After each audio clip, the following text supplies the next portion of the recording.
seminar so far? And two, just a brief intro of Hunt. If you don't know him, you're in for a real treat today. One of my favorite papers in the past decade or so is actually Hunt's 2015 paper in the QJE. I think that this is one of the deepest papers in terms of helping us understand one of the most important elements of field experiments and empirical methods more broadly, which is generalizability or scaling. And I think as that element of the literature continues to grow in importance, this 2015 paper will come to be one of the seminal pieces in that literature. So without further ado, I'm going to turn it over to Rob, but a lot of you know Hunt and Dimitri are producing excellent paper after excellent paper. So I just want to welcome both of them to the seminar series. Thanks, John. Yeah, so thank you everyone for joining today. Hunt is an associate professor of economics at New York University. He's also the senior principal researcher at Microsoft Research and a research associate at the NBR and a co-editor of the Journal of Public Economics. Hunt has focused on, as John was saying, like many different areas, including external validity, focused on the intersections of behavioral economics, environmental economics, industrial organization, and public economics. And you see like a lot of the interesting styles that Hunt and Dimitri have on papers, especially in thinking about how to understand externalities and welfare analysis of energy efficiency programs, so sugar taxes, social media, and also today in thinking about payday loans and payday lending. So we're really happy to have Hunt and Dimitri today, and the digital floor is over to you, Hunt. So thank you very much.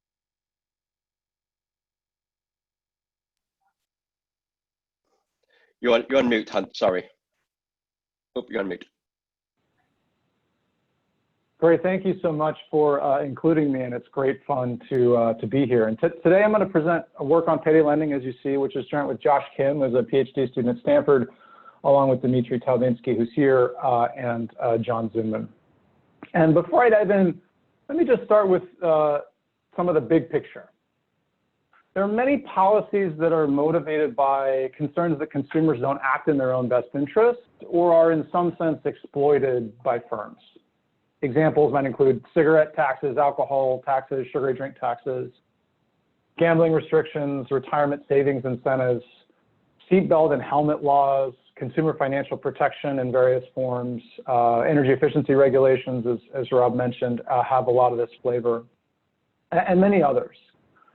And what I want you to notice about these policies is that our standard revealed preference frameworks for welfare analysis and benefit cost analysis that we use to evaluate policies have a really hard time, in fact, can't at all engage with the policy discussion around these issues, because in those standard revealed preference frameworks, consumer protection will reduce consumer welfare by assumption. We assume that consumers drank that sugary drink because they thought it was good for them. They took out that payday loan because it was good for them. By assumption, we can't engage with these discussions. And so what we need to do, and what the profession has been doing for the last few years and sort of in more depth over the last 15 years, is to develop tools for measurement of the alleged mistakes in these different contexts, and then to carry out welfare evaluation of these proposed policies using frameworks that allow for these potential mistakes in both a theoretical and a quantitative way. And so we do that. This paper is about trying to do that in the context of payday lending. Now, as you may know, payday loans are short-term, unsecured, single payment loans that are typically due on your next payday. And the reason they're controversial is that they have very high interest rates, and in practice, people often use them repeatedly, paycheck after paycheck. And this repeat use of a high-cost credit instrument has led to a heated argument as to whether payday lending should be regulated. There are strong views on both sides of this argument, dating back a long way. On one side, dating back to Aristotle, and more recently, Richard Cordray, who is the director of the Consumer Financial Protection Bureau in 2017 when they released a nationwide payday lending rule. And Cordray said, listen, this new rule is going to put a stop to the payday loan debt traps that have plagued communities across the country. Borrowers are ending up trapped in loans they can't afford.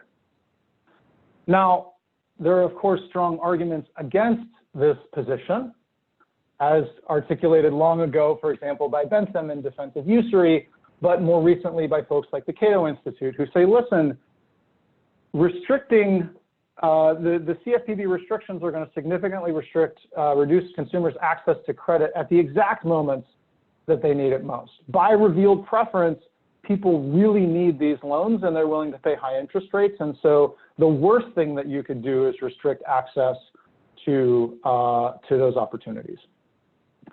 Now, a key question that is going to determine which side is right is, are borrowers acting in their own best interest? In this paper, we're going to try to answer that question and determine the policy implications of that answer. And I think you can already see that if we can make progress in this space and help make better policy, this is something that could really help benefit many millions of low and moderate income Americans. So here's what we do in the paper.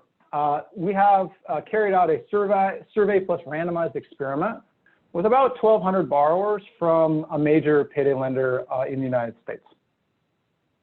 And we're going to use these data to answer two basic questions. First, do people anticipate what in practice is frequently repeated borrowing? And second, do borrowers perceive themselves to be time consistent? Then you can see intuitively that these two questions provide moments of data that can allow us to estimate a model of partially naive present bias or present focus. And once we have that model, we will then use that model to evaluate counterfactual payday lending regulations. So the agenda for the rest of the talk today, I'll talk you through some related literature and background on payday lending, tell you about the experimental design and data, go through the reduced form empirical results in a essentially model-free setting, and then talk about our model of present focus, and then the policy evaluation of counterfactual or evaluation of payday lending policies. Starting with related literature.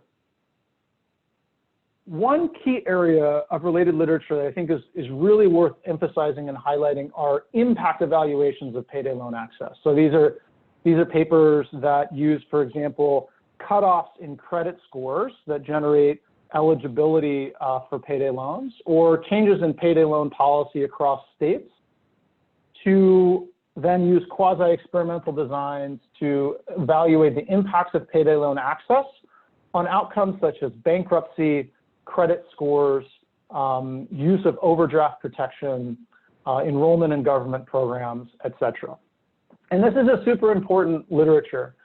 What I want to highlight for you in the context of this presentation is that such impact evaluations are fundamentally difficult to use for welfare analysis and policy evaluation for several reasons. First, it's not clear how to trade off effects on different outcomes. If we increase bankruptcy and reduce use of overdraft fees, how do we combine those things?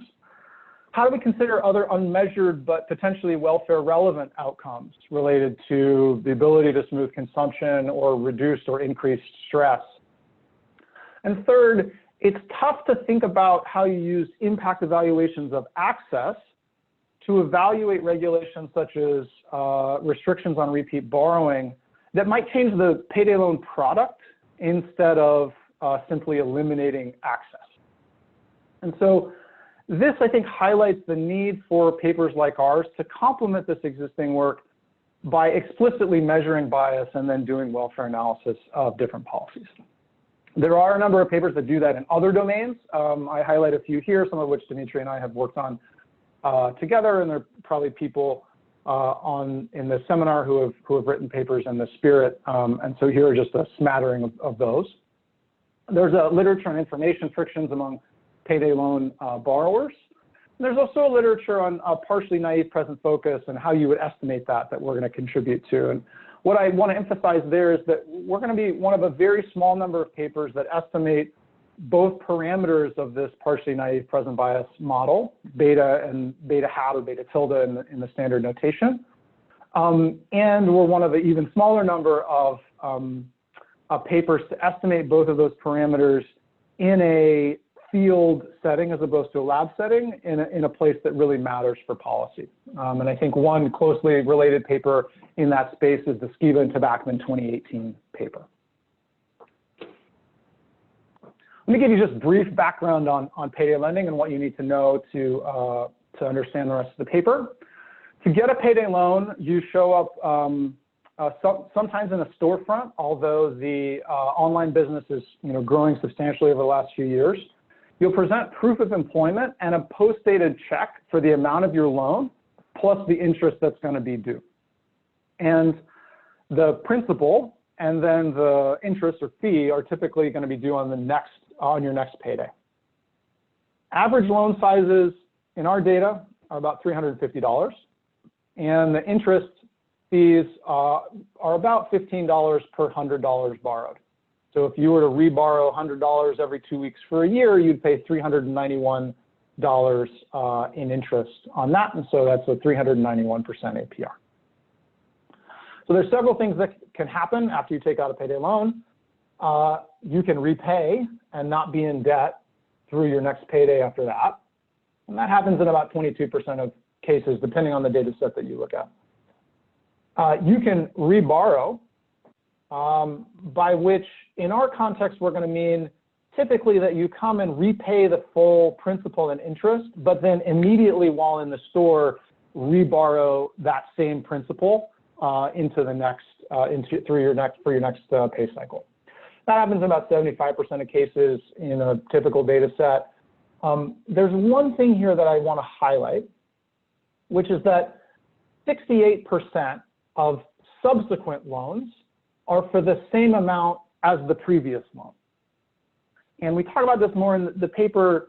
This is not necessarily what sort of a standard model would predict, depending on your distribution of borrowing need shocks, but many models and distributions of shocks would suggest that you gradually pay down your debt over time.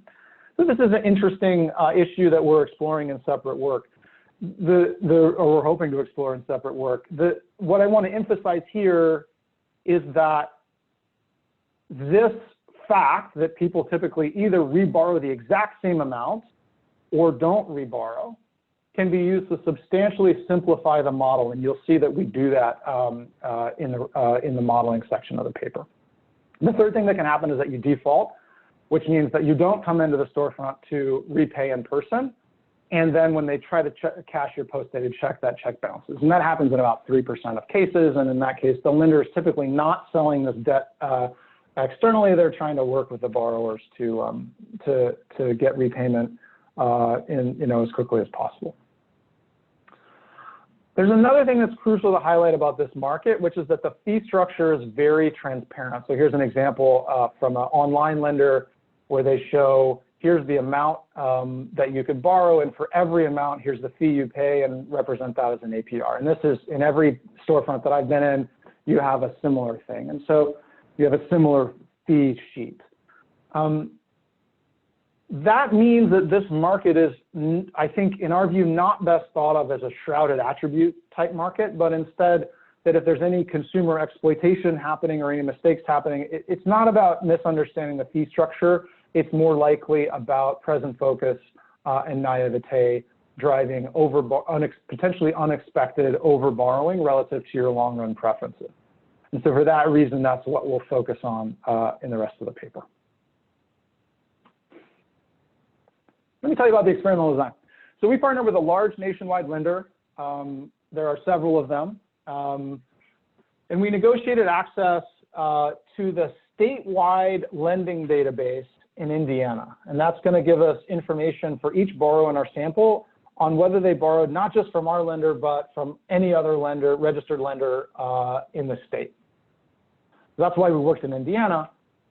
We're then going to collect data from 41 of their centers or storefronts, and we spent 2 weeks surveying in each center. And the surveys happened between January and March of last year.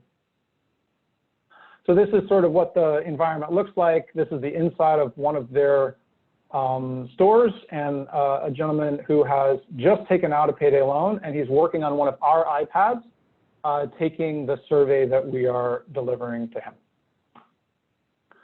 So the 3 questions that we're going to try to answer in this survey. One is, do people anticipate repeat borrowing? The second is, do people want an incentive to avoid future borrowing? Do they want to induce their future selves to borrow less? And that's going to be you'll see how we turn that into a measure of time and consistency. And third, we're going to try to measure how risk averse are people. Let's talk about how we do that. First, to understand whether people anticipate repeat borrowing, we simply ask them. So this is a screenshot from the iPad. We ask, what do you think is the chance that you'll get another payday loan from any lender before 8 weeks from now? And the date is inserted there in brackets. And people choose one of these 11 answers from 0% to 100%. And there is, I screenshotted out some of the rest of this language, but we use the Health and Retirement Survey probability elicitation language to introduce this question, and we workshop this a lot because this is going to be crucial to our results, and you can imagine that you want to get this type of question right. Now, the second question we wanted to ask is, the second conceptual question we're asking in this survey is whether people are willing to pay a premium for an incentive to avoid future borrowing. So now on the survey, we're going to introduce this incentive. We say, if the computer selects you for $100 if you're debt-free, we'll send you $100 if you do not get another payday loan from the lender's name or any other payday lender before 8 weeks from now. And that star asterisk that you see is where we explain to them that we see from the database whether they observe, whether they've taken out a loan from any other payday lender. We'd send you the money by 12 weeks from now on a Visa cash card. So we've introduced this, what I'll call a no borrowing incentive. Then with that, we ask, if you're selected for this incentive, what's the chance that you'll get another payday loan in the next 8 weeks? And then we ask people's valuation of that incentive. So we say, we'd like you to essentially tell us how much you value this incentive compared to money for sure, which would arrive at the same time on a cash card. And we talk people through how they might decide between money for sure and $100 if you're debt-free. We say, listen, earlier you told us you have a 40% chance of getting another payday loan before 8 weeks from now if you're selected for $100 if you're debt-free. In other words, you've got a 60% chance of being debt-free. So on average, $100 if you're debt-free incentive would earn you $60. Given that, what would you prefer? And then what the survey instrument is doing here in all cases is offering people a choice between this incentive and the expected value of the incentive, $60 in this case, given the borrowing probability that we had just elicited. People choose between these two.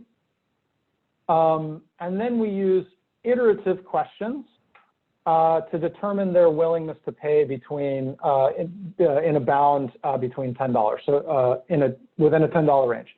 So we're going to give them a series of additional binary choices that look like this, except instead of saying 60 for sure, it might say 80 for sure or 40 for sure.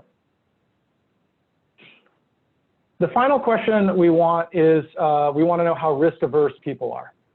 And to do that, we introduce a final reward, which we call flip a coin for $100. We ask people whether you prefer first the expected value of that coin flip, which is $50, or the coin flip itself. And again, here we go through a series of iterative questions to determine their willingness to pay within $10. Now, using their responses to these iterative questions you can see then that we can use their responses to fill out an actual multiple price list that has the full set of rows at all price levels.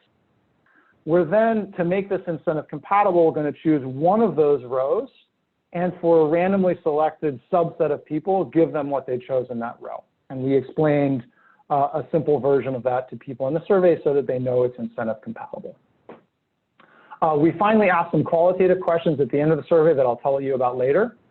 And then we randomized people to receive this incentive for sure with 44% probability, to be in control for sure with 54% probability, or to receive their choice on a randomly selected row from one of the full MPLs with a total of 2% probability.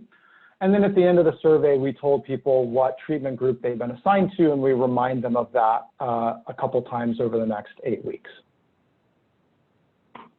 So that's the setup. For data, I'm just going to skip this. You can see the paper for more data descriptions, but we have the administrative borrowing data from the lender. We obviously have the survey data. We have the data from the Veritech Indiana-wide borrowing database. And we also have an expert survey that we carried out of payday lending experts, including academics and regulators and people who work in think tanks. I won't have time to tell you about that today, but you can see the paper if you're interested there. Now to the reduced form empirical results. So the organizing framework here is this.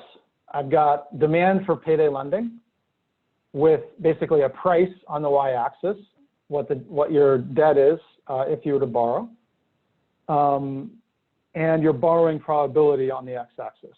So the quantity that you borrow, the probability that you borrow. And I've drawn 3 different demand curves. Now in a standard model with time-consistent consumers, you would just have one demand curve. It would be this blue actual demand curve. But I'm drawing a distinction between predicted and actual demand in order to capture this possibility that people might not correctly foresee or predict their future borrowing. And then we're also drawing a difference between predicted and desired demand to accommodate the idea of perceived time inconsistency. So let's dive into that. So the first key question we're trying to answer is, do people anticipate repeat borrowing? And graphically on this figure, we're just going to be measuring the horizontal difference between predicted and actual demand. What's the probability you think you're going to borrow compared to your actual borrowing probability?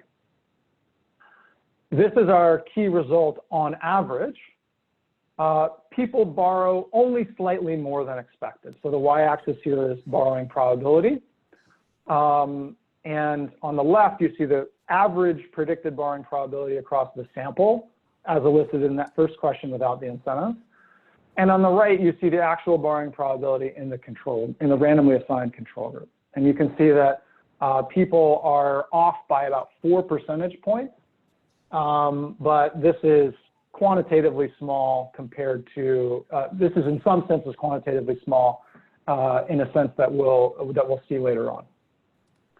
Now this average, of course, is going to obscure a particular interesting type of heterogeneity, which is heterogeneity by experience. So this figure on the y-axis has the actual minus predicted borrowing probabilities for people in the control group by experience subgroups, where by experience I mean how many loans you had gotten in the 6 months before you took the survey. And so you can see here that the most inexperienced people underestimate their borrowing probability by about 18 percentage points. And then the more experienced 3 quartiles, these are about quartiles, on average predict exactly correctly. So this learning result, I think, is one of the, at least from my perspective, and I think from Dimitri and John and Josh's as well, is one of the most interesting results to us in this paper. And there's some situations where, there's some other situations where there has been evidence of learning about naivete, but other situations, for example, in many of the exercise papers where you don't see that. And notice that payday lending is this, is an example of a situation where you have an opportunity where it's high stakes and you have repeated easily observable feedback about your behavior. And so this is exactly the sort of scenario where you would expect people to learn about their behavior. Just one question, Hunt. Sorry about this, but that, Yeah. that previous figure. Is there like a drop off between 0 and 1? And was there any reason for combining from 0 to 3? That's the first question. The second question is, do we think those that are more present biased are gonna borrow more within the last 6 months, and those that are a bit more patient have borrowed maybe beyond 6 months? So like, is there a way that we can categorize beyond 6 months on the y-axis? On the y-axis. Oh, I see. Great. Okay, got it. Yeah, so these are both great questions. So there are actually not that many people in the sample who have borrowed only 0 times in the last 6 months. I think that's I don't have the exact number, but it's a very small handful. And so this was just a grouping decision that we made for the purposes of precision. We could surely break it out and you would see a lot more noise. I haven't broken it out.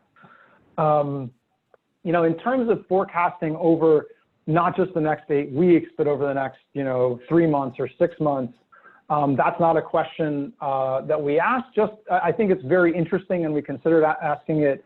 The trade-off that we had there was just keeping the survey short enough that people could, do it and get out of the payday loan store and get onto the rest of their lives.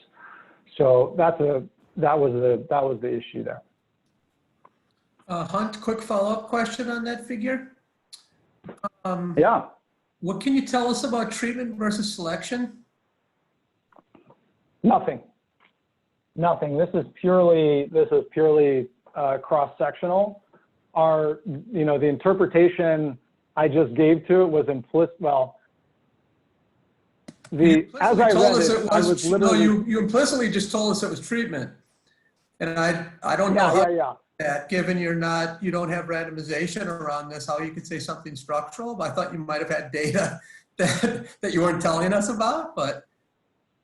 That's right. The figure itself is descriptive, but the word learning that I used suggests treatment, and I need to be careful with that. You're right. We have I have no additional evidence that this is treatment versus selection. One of the things that we could do more of is look at the characteristics of people who have borrowed more versus less in the last 6 months and sort of do this controlling for observables. I strongly suspect that this figure would be the same controlling for observables. But we don't claim to have a causal answer to your question, John. Thanks, Hunt. Thank you. So the next descriptive empirical question we want to ask is, do people perceive themselves to be time inconsistent? In other words, is there a difference between predicted demand and desired demand in this framework? And there's some figures I'm going to show you. I want to emphasize that for the figures, I'm going to assume risk neutrality. That's not an assumption that we make in the actual analysis in the paper, but it just allows us to draw things more easily here. So we're going to identify perceived time inconsistency using people's valuations of this $100 no borrowing incentive. And I think the intuition is pretty clear. It's that if you perceive that your future self is going to borrow too much relative to your current preferences when you take the survey, you're going to have some additional higher valuation of that incentive that reflects your valuation of the restraint that you're imposing on your future self. So here's how that works more precisely. I'm going to draw now 2 prices on this figure. The lower price is the price of borrowing without the no borrowing incentive. And then the higher price on this figure is the price with the no borrowing incentive. That distance gamma is $100 for us. It's because there's a $100 price for borrowing over the next 8 weeks that we're experimentally imposing. So this $100 no borrowing incentive, or this $100 if you're debt free, is equivalent to handing people $100 in income and raising the price of borrowing by $100. And so we can then use that idea to think about how a risk neutral and time consistent person would value the incentive. Well, it's just going to be $100 plus the consumer surplus change from that $100 price increase. And from Econ 1, that consumer surplus change is this red shaded trapezoid that I've drawn on the figure ABCD. So a risk neutral time consistent person would value this incentive at W star equals $100 minus ABCD. That's up to a linear approximation, of course, to this demand curve. Now, people who perceive themselves to be time inconsistent will then perceive this additional internality reduction benefit, which I've drawn as ABEF on this figure. That's the current self's additional valuation of the behavior change. And so as a result, a risk neutral and time inconsistent person would value the no borrowing incentive at $100 minus ABCD plus the orange ABEF. Now, we can also allow for risk aversion. So if you're risk averse, you're going to value the incentive at less than W star because the incentive is risky. You might or might not get it. And so if we see in the data valuations of W less than W star, we would infer that either people are risk averse and or people perceive that their future self borrows too little and they don't want to motivate themselves to borrow even less. If we see valuations W larger than W star, we can then infer that people perceive that their future selves borrow too much relative to current preferences. And of course, that's the natural direction that we would think that time inconsistency would push people. And so in the end, in this section, we've imposed basically 0 assumptions. And there's more formal statements of this in the paper. But at this point, we have, with very weak assumptions, a one-sided and loose test of perceived time inconsistency, which is if W is greater than W star, where again, W star is $100 minus the red trapezoid. So let me show you how that test actually works on data. We got dollars on the y-axis here, and the first spike is the average valuation of the $100 incentive in the data in our full sample, and that's, you can see that it's $52. By contrast, you can calculate using people's predicted borrowing probabilities that we elicited, the size of that red trapezoid, which, or excuse me, $100 minus the size of that red trapezoid, which is, as we write below the second spike, the valuation that you would have of the incentive if you were risk neutral and time consistent. And the difference between the first and second spikes is $12 on average. And we're going to call that the behavior change premium on a slide that is forthcoming here.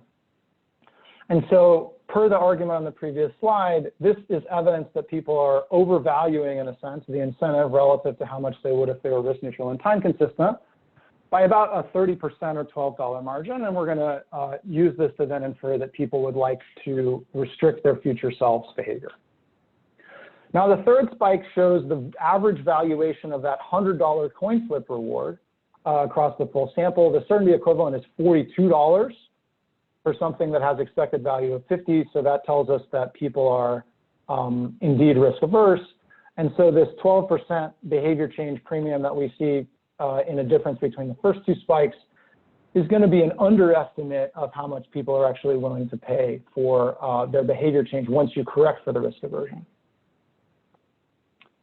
Now, it's important to us to show that these numbers that we're getting from the valuations are also consistent with less cognitively challenging questions and are otherwise internally consistent. So I alluded briefly to some simpler questions that we asked at the end of the survey. One of them was, would you like to give yourself extra motivation to avoid payday loan debt in the future? And as you see on this figure, only 10% of people said not at all.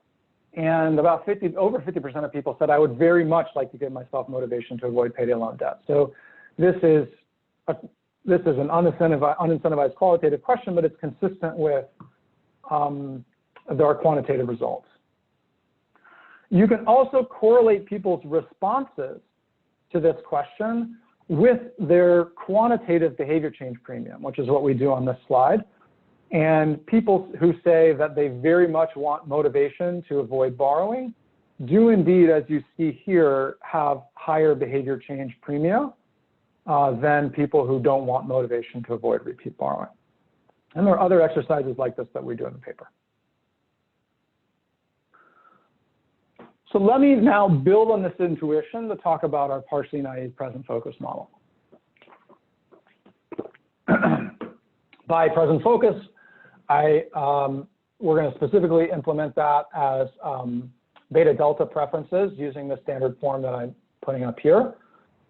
And we're going to allow partial naivete by having this perceived present focus beta tilde, which is beta hat in the standard notation that you may be more familiar with. So sophisticates, of course, have beta tilde equal to beta, and people who are naive have beta tilde greater than beta. That's our time preferences model. Here's our borrowing and repayment model, and this is inspired by Hydees-Kosegi 2010. In period 0, people are going to borrow some exogenous, for now, exogenous amount L, and then take our survey. In period 1, they have a choice. And this is the 8 weeks after our survey is period 1. In period 1, they can either reborrow, which means they pay the interest P and then reborrow the principal L, or they can repay the full amount of interest and principal and not reborrow again during that period. I put the payoffs in green. If you reborrow, then your repayment cost, K, is K of P, given your stochastic repayment cost shock theta 1, which I should have said is realized at the beginning of period 1, and you can see that just to the right of the vertical dashed line. If you repay L plus P, then your repayment cost is K of L plus P instead of K of P. Then, depending on your debt going into period 2, you have a perceived continuation value function, C tilde, or more precisely, it's a continuation cost function. It's -1 times the reduction in continuation value caused by the debt that you have. And so if I've reborrowed at the top here, I have a perceived continuation value that depends on my debt L plus P, which is what I have to pay back. If I have repaid, then at the bottom right, my perceived continuation value depends on the no borrowing incentive B, which for some people is 0 in the control group and other people is $100. So that's how our model works. And notice that we're being agnostic about what happens beyond this, what we're calling period 2. There's a lot of reborrowing or not that can happen after that point, and that's all collapsed into this perceived continuation value function C tilde. So I'm just going to say briefly what this structure gets us. Intuitively, it's going to allow us to put more labels on the y-axis. It's going to allow us to know the marginal utility units. And it's also going to allow us to put precise structure on what actual predicted and desired demands are. And in particular, desired demand in green is predicted demand shifted down by amount beta. And I've attempted to draw, shifted down by amount beta tilde. And I've drawn that here on the figure. It's also true that predicted marginal utility is actual marginal utility shifted down by beta over beta tilde. And so this statistic, beta over beta tilde, or the vertical shifting between actual and predicted demand, is going to be our naivete statistic. The more naive you are, the lower beta is relative to beta tilde. And this beta tilde parameter, the difference between predicted and desired demand, is of course our measure of perceived time inconsistency. So Hunt, quick question. In Yeah. this came up for Alec, Brandon, and a few others kind of hint at it in the Q&A, which, by the way, Dimitri, you're doing a really good job keeping up on that. So here's what I think people would like to hear you articulate, that if the instrument itself has demand effects, or if the answers are aspirational in the sense that a respondent believes that this is sort of a negative action, that other people would say you're doing payday and that's a bad thing.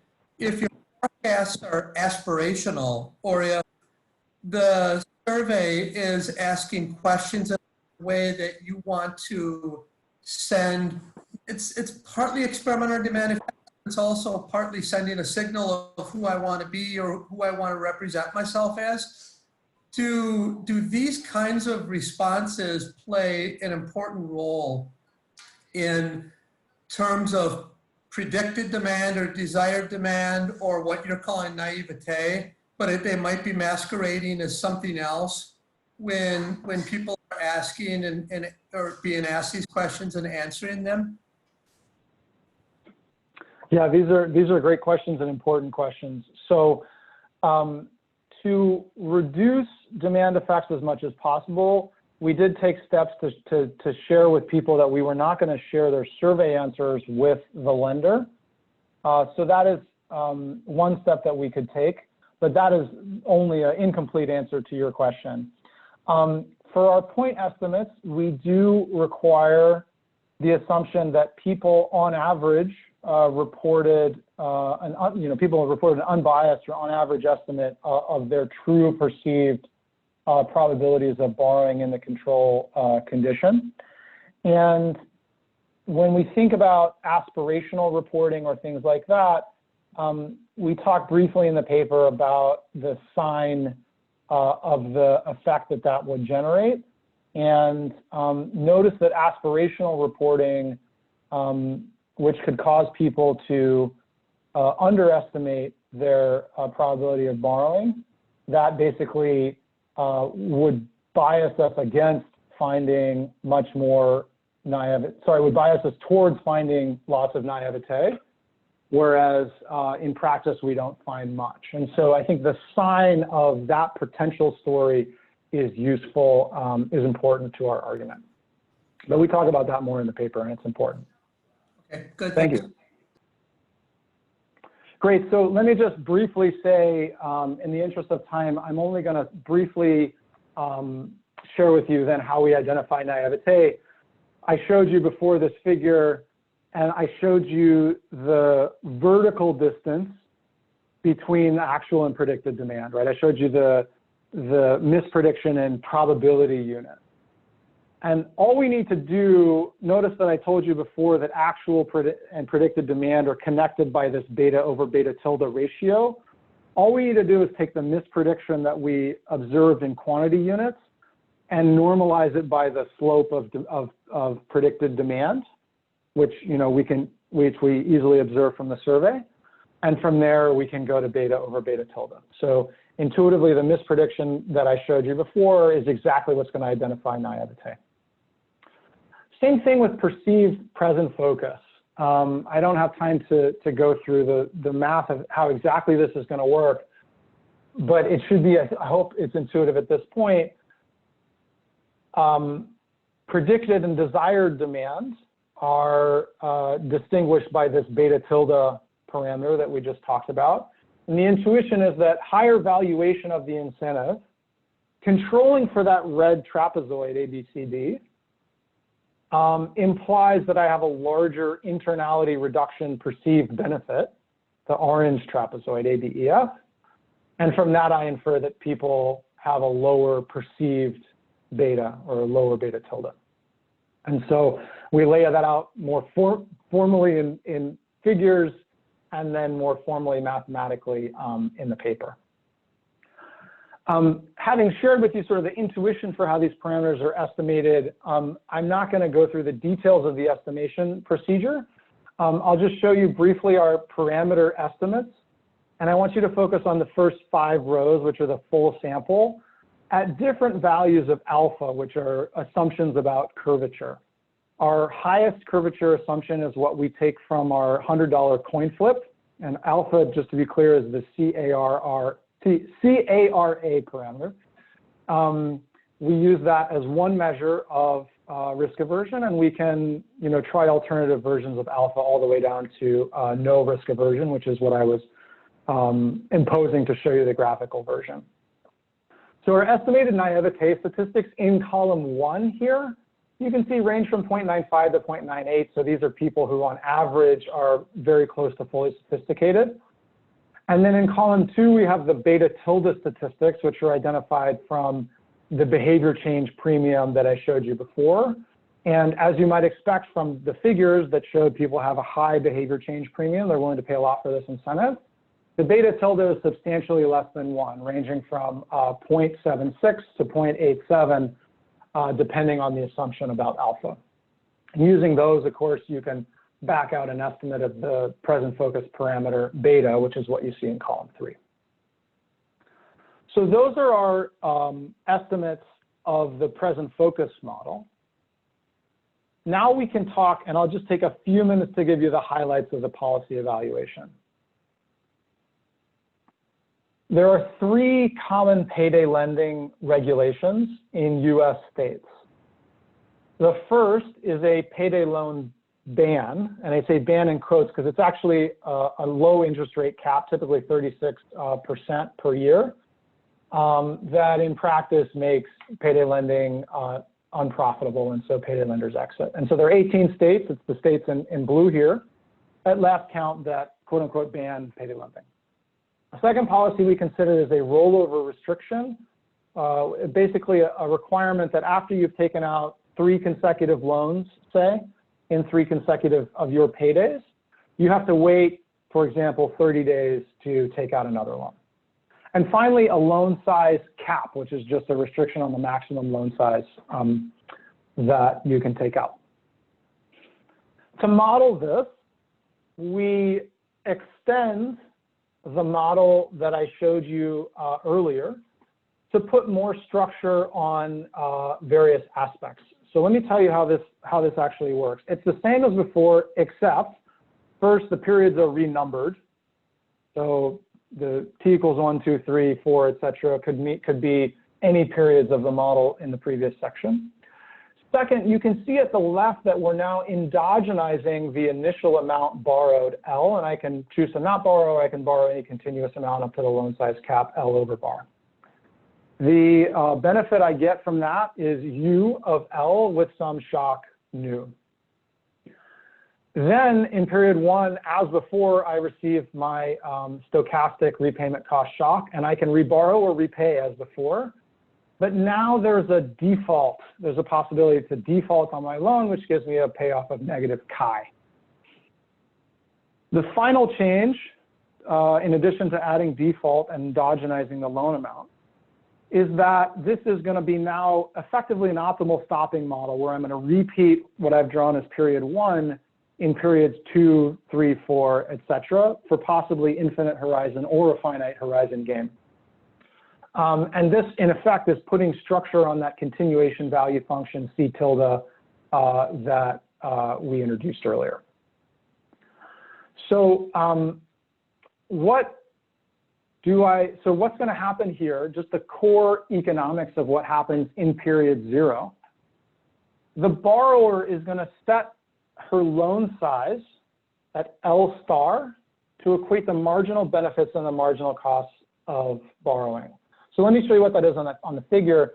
This is a figure of the period 0 decision, where marginal utility is on the x-axis, on the y-axis, and the loan size is on the y-axis. Marginal utility is on the y-axis and loan size is on the x-axis. I'll get it right sometime. And you see a couple of key lines here. First, you see downward sloping marginal benefit U prime. And then there's upward sloping actual repayment cost, C prime, and the perceived repayment cost, C tilde prime. So those are marginal repayment costs as I increase the loan size by a given amount. And so just for intuition of what's going to happen here, the borrower is going to, if the borrower were time consistent or sophisticated time inconsistent, the borrower will have C prime equal to C tilde prime. She will correctly perceive the repayment costs and thus will borrow some amount L dagger. That's the optimal amount.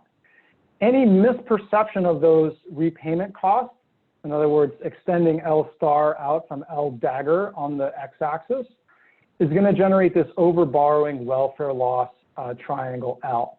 And so when we think about, one way to think about banning payday lending is to think about whether the welfare gain from borrowing, G, this left triangle, is larger than the welfare loss from overborrowing, or L, this triangle on the right. That would be the welfare effects of having versus not having payday loans available.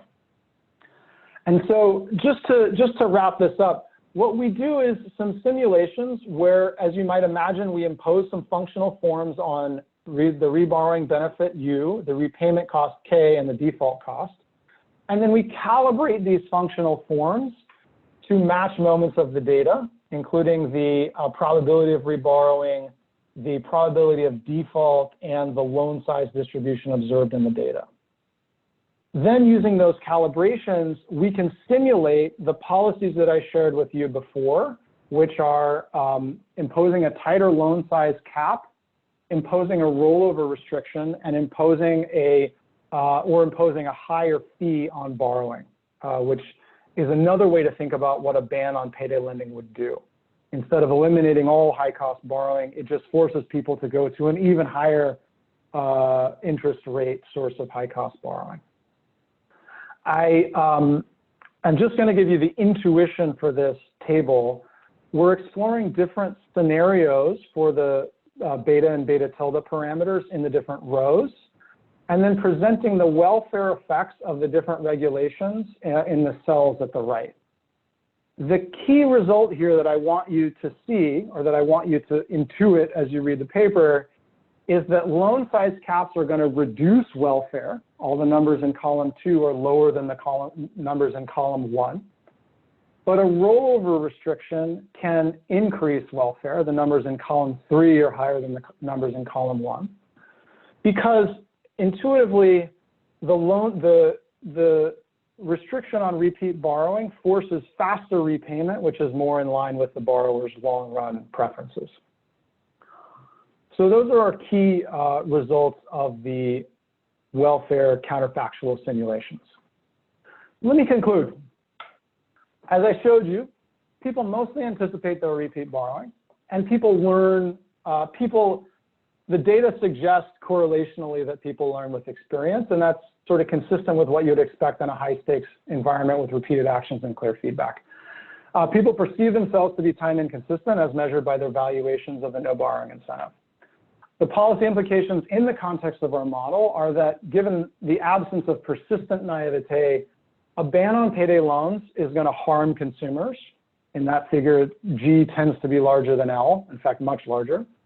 But rollover restrictions, limits on repeat borrowing can increase welfare by inducing faster repayment in line with long-run preferences. And what I think there are lots of questions about this paper and lots of caveats, but in the big picture, what I like about this is that I think it demonstrates the value of behavioral policy analysis grounded in theory and data. And I think there's a lot of work being done by people in this seminar and outside this seminar, but I think there's a lot more work to be done here. So thanks very much for being a part of this. No, thanks, Hunt. That was really excellent. And you guys both know I'm a big fan of using experimental methods to identify structural models to speak to important policies. And that's, again, what you guys are doing here. And you guys have been pioneering this for some time now. And I really appreciate this literature. And I'm part of it too, as you know. But quick question about a few people, Sally Sadoff, Frank Schilbach, a few others, Joshua Dean, have in different ways mentioned outside options and how to think about modeling outside options in terms of helping to estimate a structural model that might be more holistic. So just as an example, you know, I've done a lot of work in charitable giving, and one reason why I think the low SES community takes part in religious giving and church settings is because it's an informal way to insure themselves. When they have a negative shock, the church can step in. And in this particular case, you might not have any other way to receive short-run funding if you're very poor and you need a quick loan. And there are many other ways, of course, to think about informal insurance, but have you given much thought to how modeling outside options and thinking about why people are actually engaging in this market to overcome a short-run negative shock, for example? Those types of features don't seem to be at play in your model, and I'm just wondering what your thoughts are about those types of implications for welfare in particular. Yeah, so these are great questions. The outside options are very much in the model.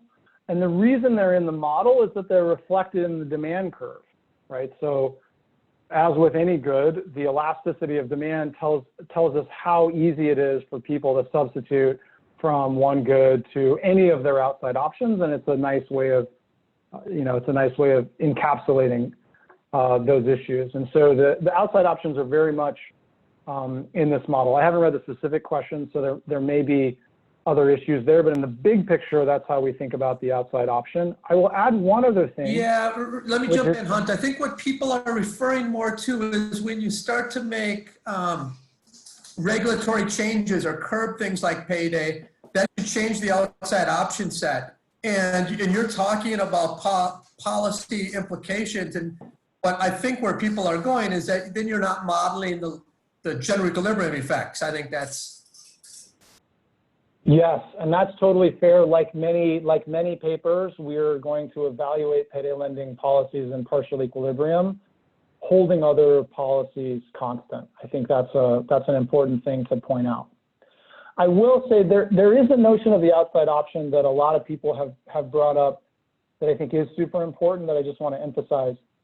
When people talk about a ban on payday lending as implemented by a low interest rate cap, one way to think about that is that there's no way to do any high cost borrowing. And that is, we present one set of results under that set of assumptions. Another way to think about a ban on payday lending is that it forces people to go to simply a higher cost source of loans, be it the pawn shop or their friends that they didn't want to go to, et cetera. And so that's something that we attempt to incorporate by modeling a ban on payday lending as effectively an increase in the interest rate. So that is one issue that comes up a lot in terms of what the outside option is that is embedded in the paper.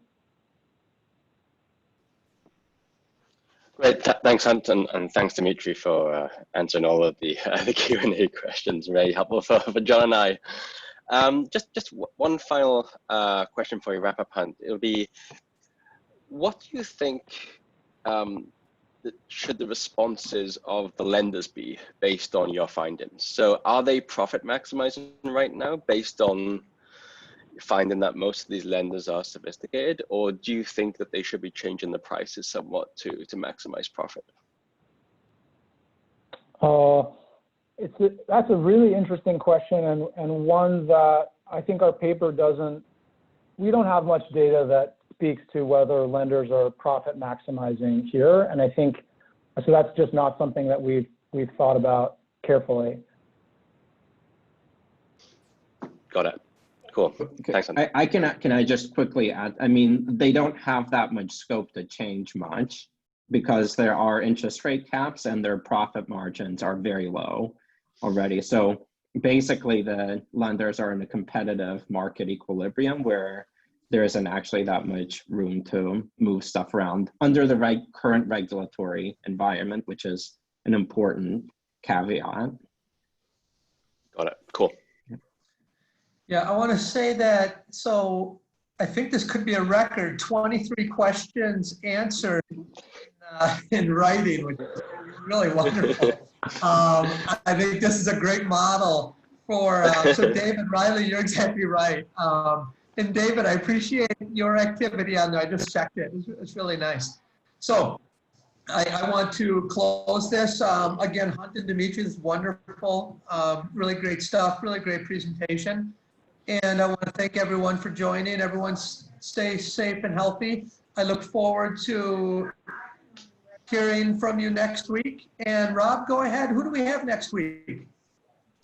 Yeah, so next week we have Nathan Hendren from Harvard University giving his talk on creating moves to opportunity with their experimental evidence of neighborhood choice in Seattle. So looking forward to that. And thank you all for attending today. And thank you to Hunt and Dimitri for presenting the paper. It's great stuff. Thank you very much. Take care, everyone.